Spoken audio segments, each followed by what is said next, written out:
You're welcome to another exquisite episode of A Seat at the Table. Today on the podcast, we are thrilled to be joined by Honorable Helen Ntoso, a true trailblazer in Ghanaian politics. And she's the very first woman in her constituency to become a member of parliament, and that is a history she's made.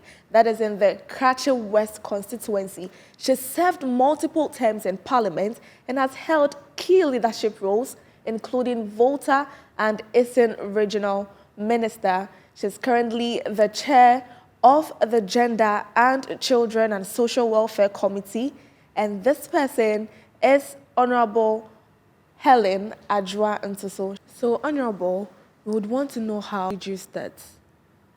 Okay. I was brought up, in a hamlet where there were only 5 houses.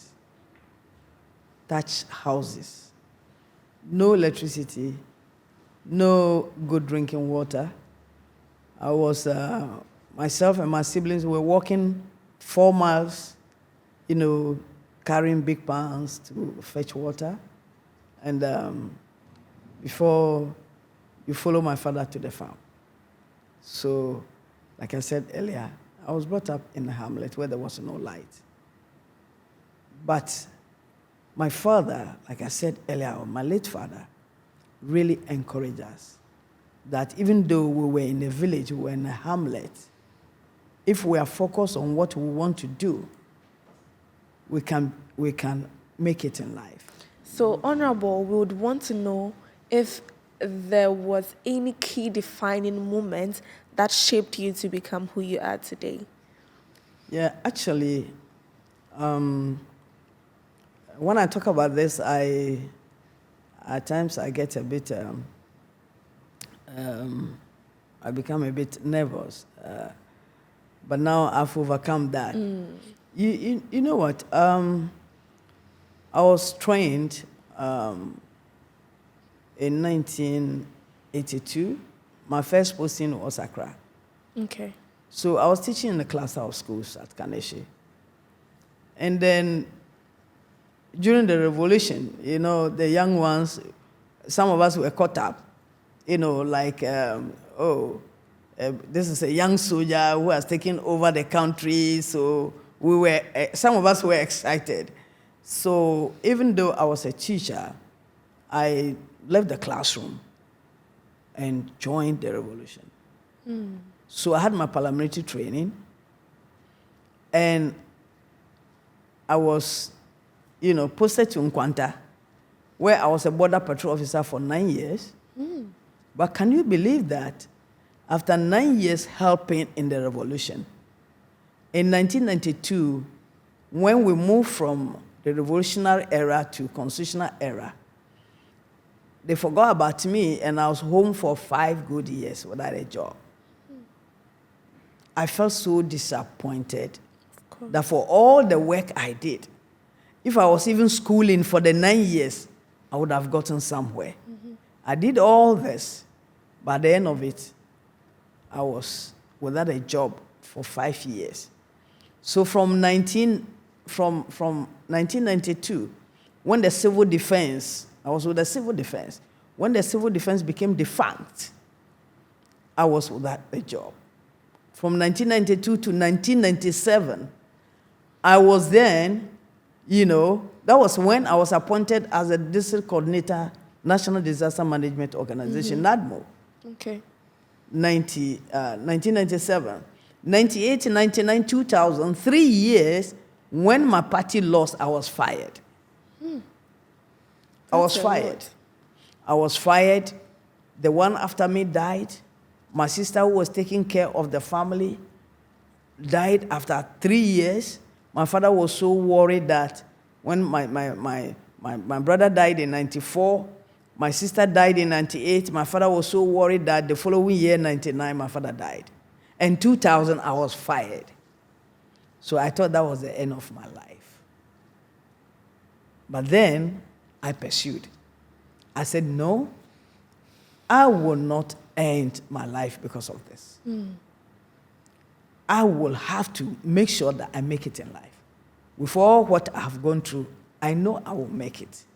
So if somebody is watching me, whether you have a father, you don't have a mother, you don't have a father, that is not the end of your life. I went through all this.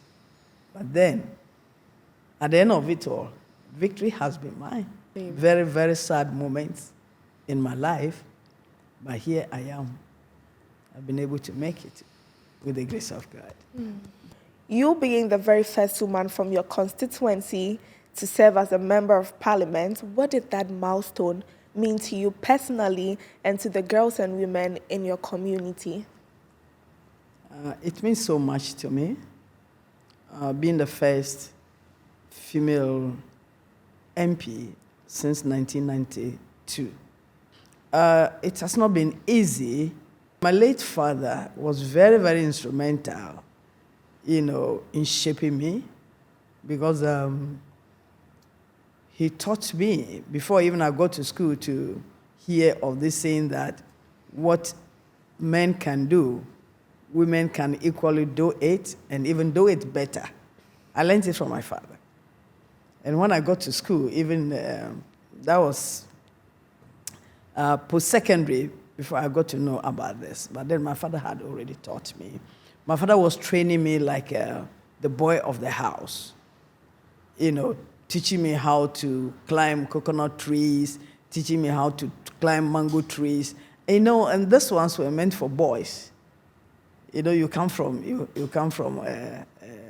Uti region. You know that climbing of mango trees, climbing of pawpaw trees and coconut trees are boys' job. But then my father trained me and taught me how to climb. So my father was very, very instrumental, in shaping me to be who I am today. So this particular milestone, what did it mean to the girls in the community you come from? It means a lot to them because they are of the view that if I'm able to do it, if I'm able to make it, they can equally make it, because no woman, before I contested in 1996 at Nkwanta, and then in 2012, no woman had come forward to contest. So now they see me as a role model, because I'm very assertive, resilient, and they're seeing that more and more people are now in support of, me continuously becoming the MP for the area. So it has really taught them a good lesson that what men can do, women can equally do it. So you mentioned that your father trained you to become the confident person that you are today, Yes. right? So were there moments in your lifetime where you doubted yourself in the process of becoming who you are today? Yeah. In 1975, when I entered the secondary school, I wanted to leave the secondary school to be a nurse. But then when I applied to write the exams, I realized that there were some seniors of mine who had also applied. So I felt like, how can a first-year student or second-year student go to write the same exams with my seniors? So I was like, no, this one, I don't think I'll be able to do it. Since we're going to write the same exam, and they were already 2 years ahead of you. So I felt like, no, I'll not be able to make it. But with the encouragement of my late dad, that I should go and try it. And can you believe that? At the end of it all, I was the only person in the whole district who passed the nursing training exams. Wow, that's powerful. So it's very important when you have people in your family to encourage you to do what you want to do. Because family members can make can unmake. The Bible even talks about it, that your worst enemies will come from your family, members of your family. So if you don't have family members that are supportive of your agenda, you might be so discouraged in pursuing. But if you have a very supportive family members, like my husband, I'm always proud of my husband. Very supportive. If I have to go to a place, even to go and preach, we sit, discuss. If I'm going to parliament, even to debate, we sit and discuss. And my sisters are also very supportive. So it's very good to have family members who are very supportive. So I know that in your journey, in every journey as an individual, there are obstacles.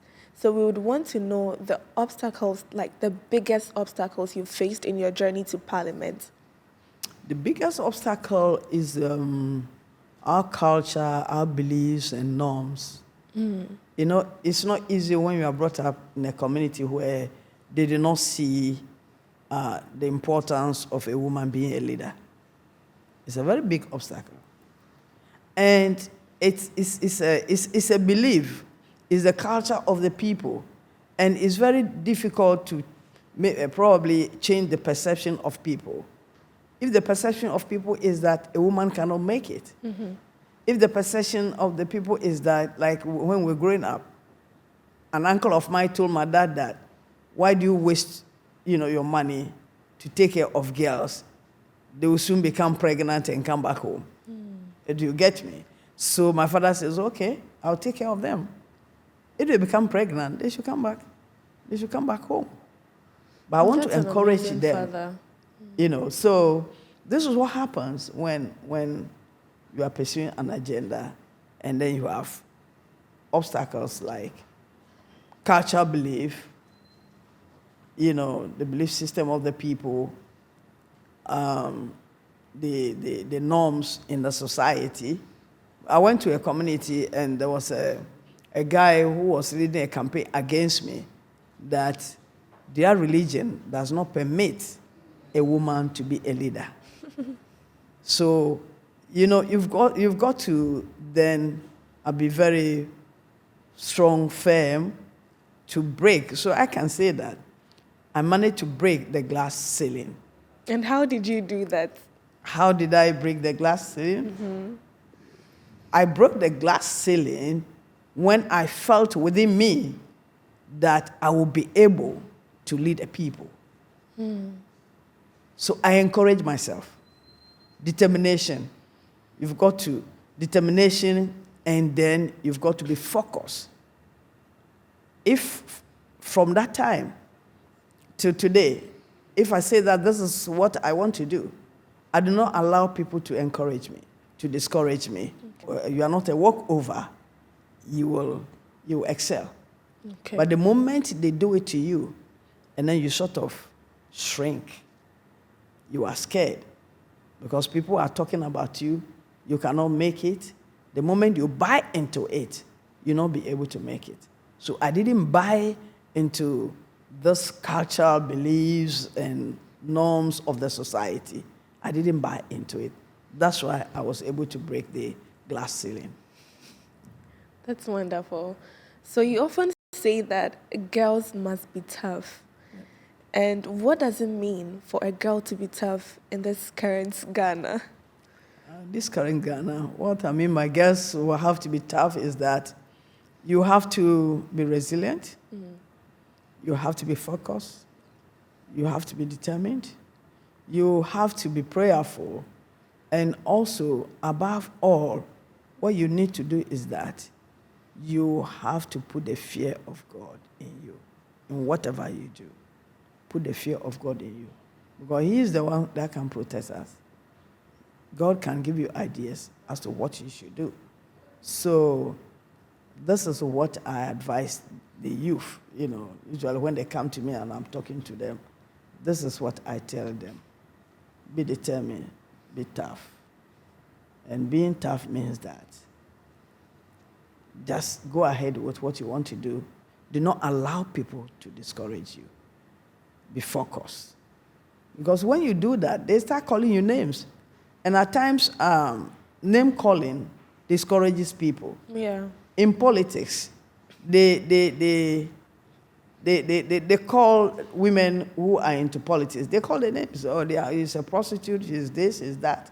But the moment you listen to people, the moment you listen to what people say about you, you will not be able to make it. Me, in my constituency, they call me Ogenge. You know who Ogenge is? No, I don't know who Ogenge is. They call me Ogenge. They call me Yasantua. They call me Woman King. Mm-hmm. Mm-hmm. Do you understand? Mm-hmm. Mm-hmm. So this name calling, some do it mischievously, not with any good intent. Okay. But then, when you call me sad names, I get excited. Mm-hmm. Because you know the story of Yasantua. Yeah. Yes. So if you call me a name like Yasantua, I should be very proud of myself. Very. That after all, people are seeing what I'm doing, so they are calling me Yasantua. Yeah. If you call me a woman king, it means that I can be the king of the place. Yeah. I'll be excited. But there are some people, when you call them that, they'll not be happy with you. So what does the Ogenge mean? Ogenge is like women who do not care about anything. You cannot take them for a ride. That's good. Women who are very assertive, who they are not apologetic when what they are doing, they think that what they're doing is right. They are not apologetic. So they are the women called Ogenge. Okay. Yes. So many young girls look up to you as a role model. What practical advice would you give to girls who aspire to enter politics or leadership? The practical advice I'll give to girls and even boys, is that you have to respect your parents. Because the Bible even says that respect your parents so that your days shall be long for you. It's a promise that God has given to young ones, that if you respect your parents, your days will be long for you. They should respect their parents. They should take their studies seriously. Whatever they want to do, they should not allow peer pressure. They should not allow peer pressure to determine what they want to be in future. Because I've realized that there are some children, especially the girls, because of peer pressure, they go into certain things that they are not supposed to go in. Peer pressure. They should be who they are. Seek the face of God. Seek guidance. I also advise the young ones that they should pick role models. Role models, mentors, who can actually mentor them to be who they want to be. Because if you have a mentor, the mentor will guide you what to do and what not to do. So they should look out for mentors to be able to direct them in whatever they do. They shouldn't copy others when they don't have the passion to be what the others are. So just like you're having a seat at the table here, and with the children watching us from afar and want to have a seat at the table just like you're having, what do they have to do? What they need to do is that, I said I was brought up in a village, in a hamlet, 5 houses, no electricity, no good drinking water. But if I've gotten to where I am now at the moment, it means that I went through the furnace of fire. It has not been rosy. Not, I didn't have it on a silver platter. I worked very hard, being focused in whatever I want to be. And like I said, with prayer and the grace of God, I've gotten to where I've gotten to. So my advice to the young ones is that there is no shortcut in success. No shortcut in success. You've got to go through the mill. You've got to work very hard. You've got to, seek advice.